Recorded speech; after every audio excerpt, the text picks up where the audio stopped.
విడు మొరటోడు అని వాళ్ళు వీళ్ళు ఎన్నెన్ని అన్న పసి పిల్లవాడు నవాడు.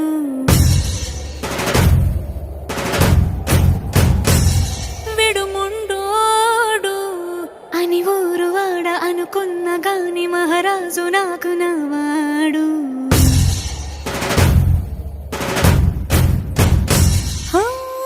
మాట పెడుసైనా మనసులో వెన్న రాయిలా ఉన్నవాడిలోన దేవుడెవరికి తెలుసును